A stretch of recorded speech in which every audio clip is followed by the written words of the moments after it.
nous commençons. Donc, je vous présente Moustapha El Madji, ingénieur-chercheur au CEA Leti. Il est question dès maintenant dans cette masterclass conférence comment peut-on sécuriser un processeur contre les attaques par canaux auxiliaires. Il y aura des questions-réponses, environ 5 minutes de questions-réponses à la fin de cette conférence. Merci. Test. Ah, c'est bon. Bonjour à toutes et à tous. Du coup, aujourd'hui, je vais vous présenter un sujet sur les mémoires caches, plus particulièrement sur la sécurisation des mémoires caches contre les attaques par canaux auxiliaires logiciels. Donc, ma présentation est articulée en 5 parties. Je vais commencer par un contexte général et technique. Je vais parler après des attaques par canaux auxiliaires d'une façon générale, puis d'une façon particulière les canaux auxiliaires logiciels, pour embrayer par la suite sur les contre-mesures matérielles qu'on trouve dans l'état de l'art.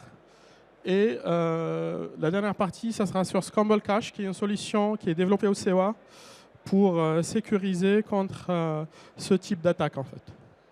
Et pour finir avec des conclusions et des perspectives par rapport à ce travail. Donc tout d'abord, en ce qui concerne... donc on est confronté à une avalanche de vulnérabilités, que ce soit logiciel ou matériel. En l'occurrence, des attaques de type Spectre et Meltdown qui sont les plus connues, qui est apparu en 2018. Donc, si on se met dans un contexte où plusieurs applications ils peuvent s'exécuter en parallèle, donc d'un point de vue sécurité, donc, il y a un besoin d'assurer un niveau d'isolation entre ces différentes applications. La solution que nous donne l'operating system à travers la MMU, c'est une isolation à travers un espace d'adressage virtuel pour chaque application. Mais la question qu'on peut se poser, est-ce que c'est suffisant ou pas? Apparemment non, parce que plusieurs vulnérabilités peuvent être exploitées, en l'occurrence pour les mémoires caches. Pour les mémoires caches, donc tout ce qui est différence de temps d'accès à une mémoire cache peut être exploité pour réussir ou pour faire des attaques par canaux auxiliaires logiciels. Donc là, c'est juste pour dire qu'avec l'opportunité du RISC-V, ça donne aux chercheurs plus de souplesse pour sécuriser le processeur d'une façon générale et aussi en particulier les mémoires caches. Donc je vais commencer par certaines notions basiques pour tout d'abord la hiérarchie mémoire qu'on trouve dans les systèmes numériques. Donc c'est un empilement de plusieurs types de mémoire qui se distinguent par leur vitesse d'accès, leur capacité de stockage et leur coût. Donc la pyramide à droite, elle montre bien cette hiérarchie mémoire du système numérique. Donc plus on monte dans la pyramide, plus on a des mémoires qui sont rapides, des mémoires qui sont coûteuses vu leur technologie, mais et des mémoires qui ont un certain coût. Et la question qu'on peut se poser, mais pourquoi on a besoin de cette hiérarchie mémoire aussi? Donc la réponse, on va le trouver dans ce graphe qui est assez connu sur le memory wall, qui montre l'évolution des performances du processeur et de la mémoire. Et déjà, dans les années 2010, il y avait un gap qui est assez énorme. Donc un processeur dans un fonctionnement nominal, donc, il va faire des lectures, des requêtes mémoire pour lecture et écriture à la mémoire et pour faire du traitement des données. Donc si le processeur, supposons qu'il est cadencé à certains gigas de hertz, par exemple, rapide, donc il sera pénalisé par la latence de la mémoire, en fait. Du coup, c'est pour ça qu'on introduit les archives mémoire et c'est pour ça qu'il y a les mémoires caches qui sont introduites pour amortir cette latence de la mémoire. Et ce sont des mémoires tampons qui vont servir à stocker les datas les plus fréquemment utilisées par le processeur. Donc là, c'est juste un exemple de deux archives mémoire d'un serveur et d'un smartphone. Ce que je peux ajouter comme commentaire, c'est surtout au niveau du cache, on peut aussi archiver le cache. Donc maintenant, dans les processeurs modernes, on trouve plusieurs niveaux de cache. Et ce qu'il faut noter aussi, c'est surtout le premier niveau du cache qu'on retrouve dans le circuit intégré du processeur, en fait. Donc là, pour les mémoires cache, comme j'ai dit, c'est des mémoires rapides, mais de faible capacité de stockage qui sont intercalées entre le CPU et la mémoire principale. Donc le but, c'est que un CPU, lorsqu'il fait une requête mémoire, il va chercher la donnée dans un premier temps dans la mémoire cache. S'il trouve cette donnée, ça veut dire que c'est un cache hit.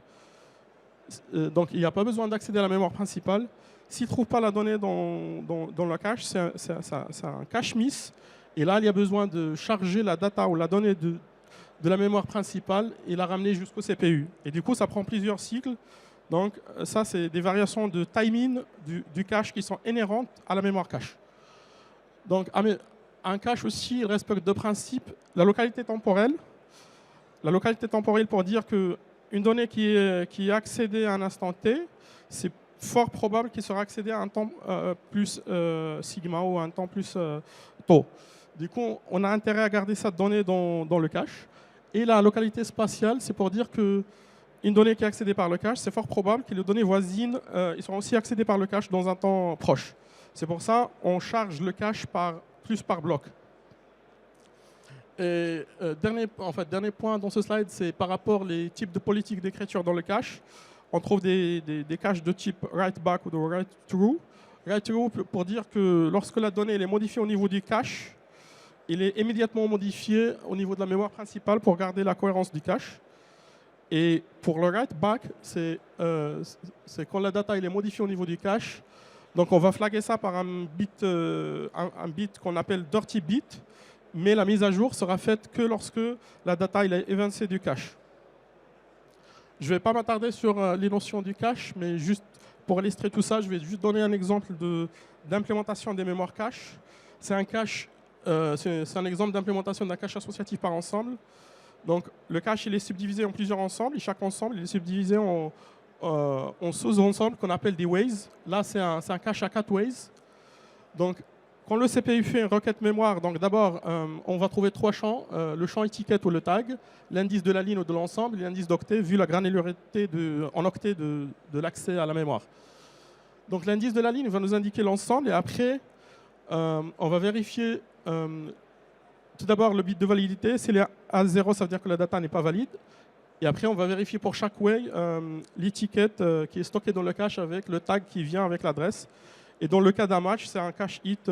Si tous les tags ne matchent pas, c'est un cache miss. Donc là, c'est des généralités sur les attaques par canon auxiliaire qui sont des attaques assez fortes, assez puissantes, qui nous permettent de révéler des secrets, d'extraire des clés, des mots de passe, de même faire de la rétroconception, de réassembler du code, du binaire. Donc, si on prend un cryptosystème qui s'exécute sur un processeur, donc les canaux d'observation autorisés, c'est tout ce qui est entrée-sortie. Donc un plaintext passe par l'entrée, il y a un ciphertext qui est sorti. Donc ce sont le cryptosystème s'exécute sur le processeur avec un secret qui est bien protégé.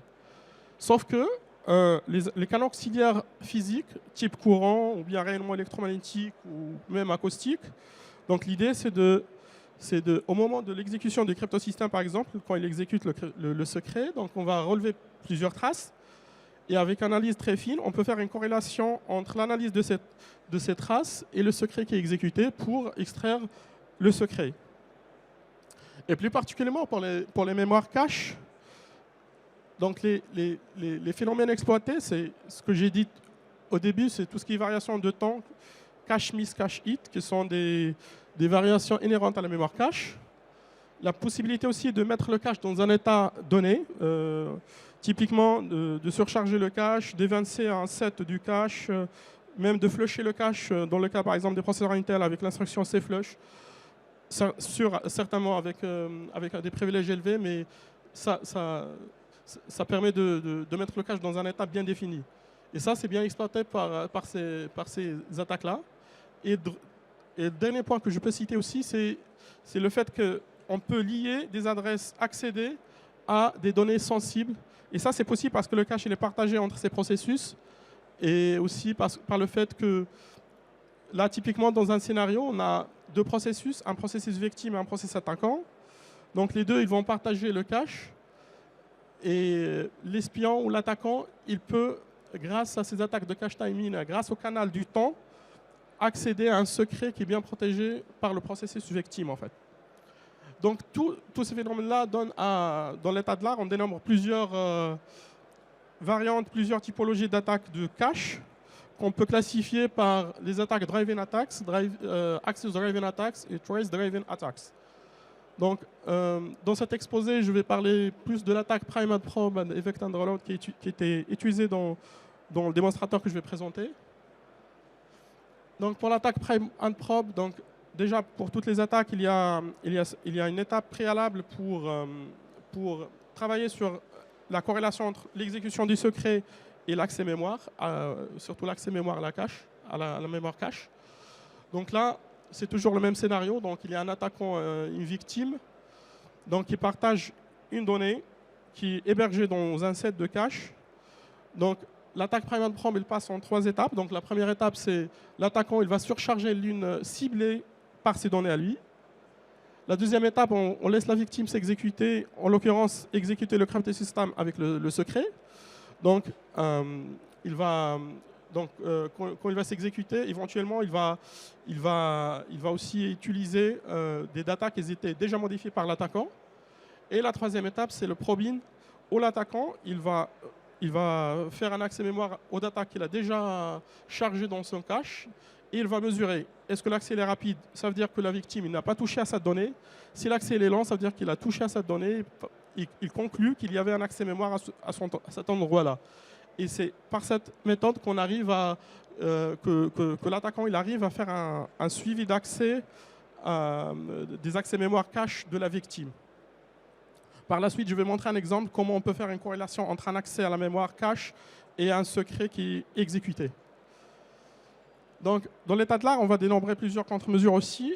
Et la majorité se base en général sur 2 principes, que ce soit le partitionnement du cache ou bien la randomisation. Le partitionnement, c'est le fait de découper le cache en compartiments et d'associer chaque compartiment à des processus, que ce soit d'une façon statique ou dynamique. Et après, pour la randomisation, c'est le fait de casser le suivi d'accès que peut avoir un attaquant sur une victime par l'ajout d'alias en fait. Donc au COA, on essaye de travailler sur un contre-mesure contre ce genre d'attaque, que ce soit les trust-driven attacks, time-driven attacks and access-driven attacks. Donc pour ça, on a pensé à une solution qui s'inspire de ce qui existe dans la littérature, à savoir qu'on va travailler sur la randomisation et le partitionnement, mais on va essayer d'avoir 3 contraintes à prendre en considération, surtout la performance. En fait, le surcoût de notre solution ne doit pas impacter les performances parce que lorsqu'on parle du partitionnement ou de la randomisation, en général, il y a un surcoût élevé sur la mémoire cache. Et bien sûr, ne pas avoir de l'aliasing, ça veut dire que la même donnée qui se retrouve dans plusieurs endroits du cache et bien sûr éviter qu'il y ait des problèmes de cohérence de cache. Donc, comme j'ai dit, pour ce faire, donc, notre solution elle est basée sur la randomisation et le partitionnement. Donc, la randomisation, déjà dans un objectif de limiter le surcoût de notre solution, donc, on a utilisé ce qu'on appelle une table d'historique, dont le but, c'est de stocker les randoms qui étaient utilisés par les process qui s'exécutent sur le processeur qui utilise le cache. Donc, à chaque fois qu'on a un processus qui prend la main sur le processeur, on lui génère un random, on le stocke dans la table d'historique. Et après, quand il y a un changement de contexte, c'est un nouveau random, ainsi de suite. Et quand le process de départ revient, on cherche dans l'historic table son random pour qu'il fasse ses accès mémoire. Donc au début, on a travaillé que sur la randomisation, mais on s'est rendu compte que ce n'était pas suffisant parce que ces attaques de cache timing elles sont assez puissantes. Du coup, il fallait ajouter un deuxième niveau de sécurité qui est le partitionnement. Pour ça, on a utilisé l'identifiant de processus qu'on l'associe au random et qu'on le stocke dans la table historique.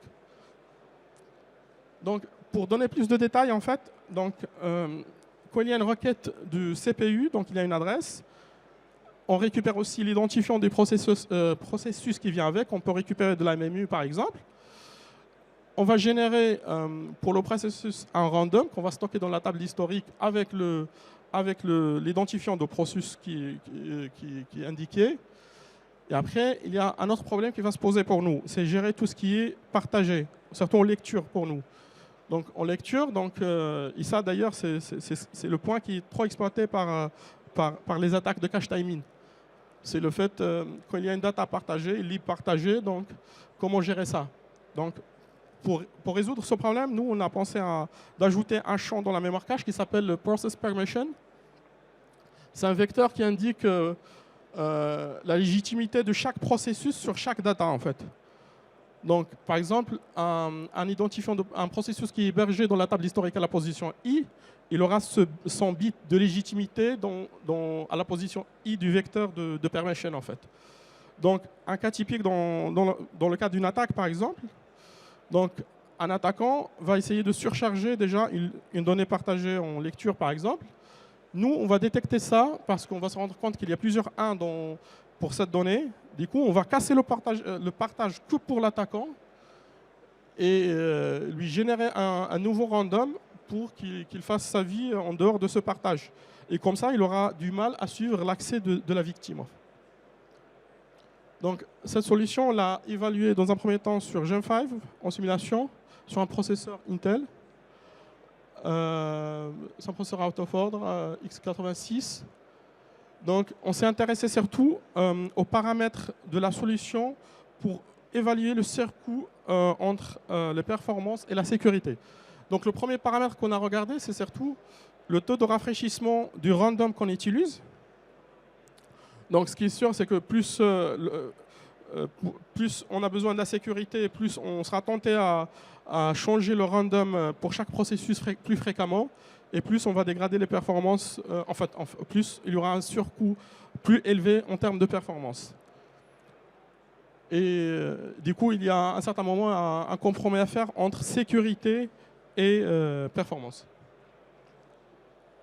C'est pareil pour la profondeur de la table d'historique et aussi pour la taille du cache.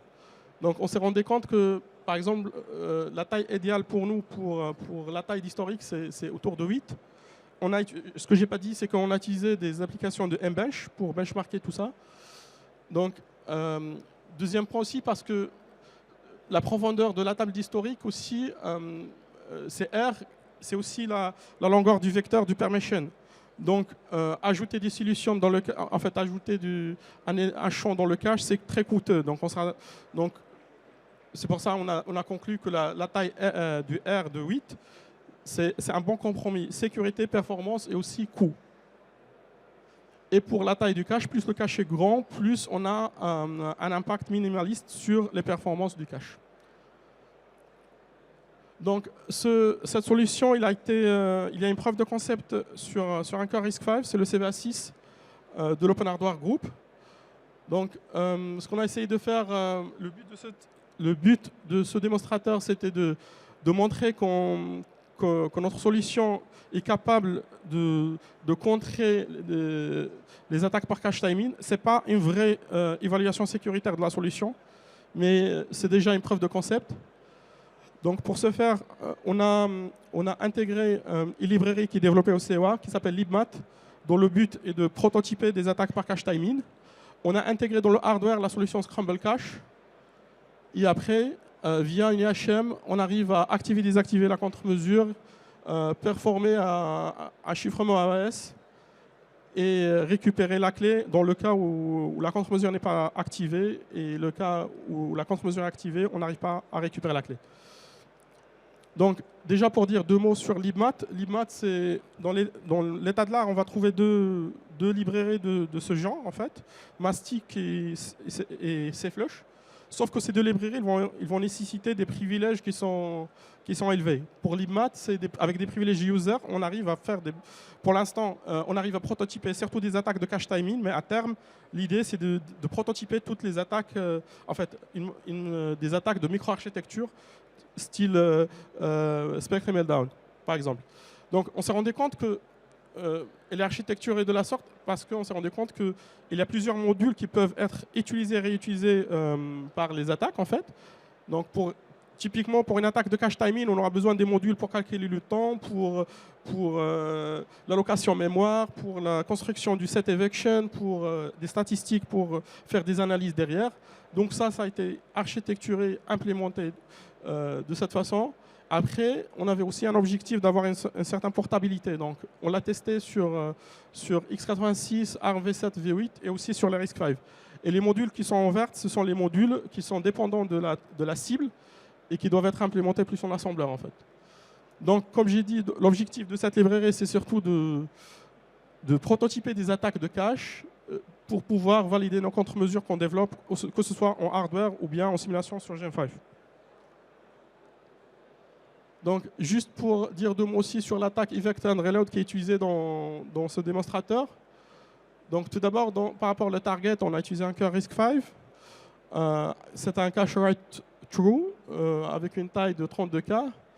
Donc, on a travaillé sur une implémentation d'AES basée sur les T-tables. C'est une implémentation qui est obsolète, mais ça constitue un pire cas pour nous. Si on arrive à sécuriser notre cache avec cette implémentation, on peut dire que c'est déjà pas mal.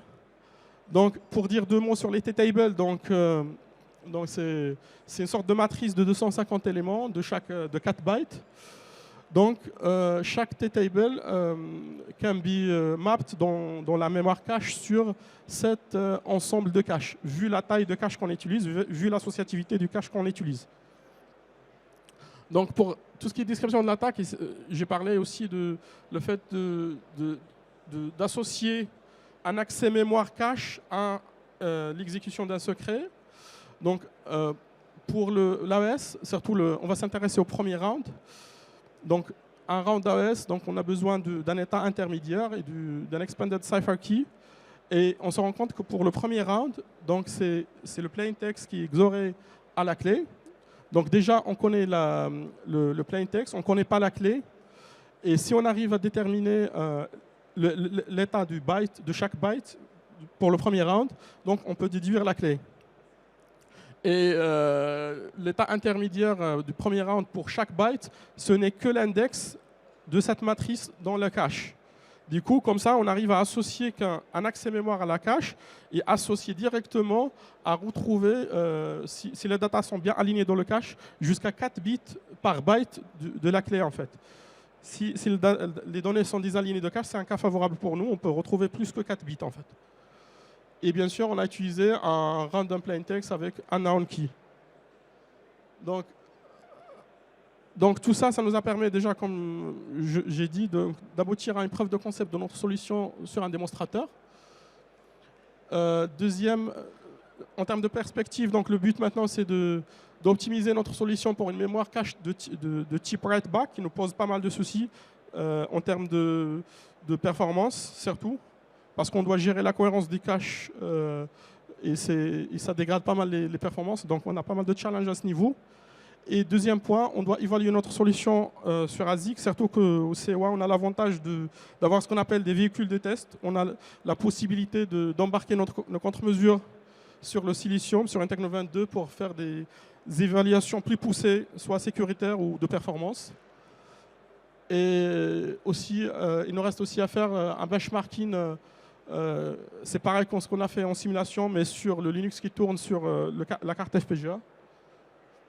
Et troisième point, c'est implémenter Scramble Cache sur d'autres types de processeurs et sur d'autres types de caches. Donc, merci pour votre attention. Si vous avez des questions.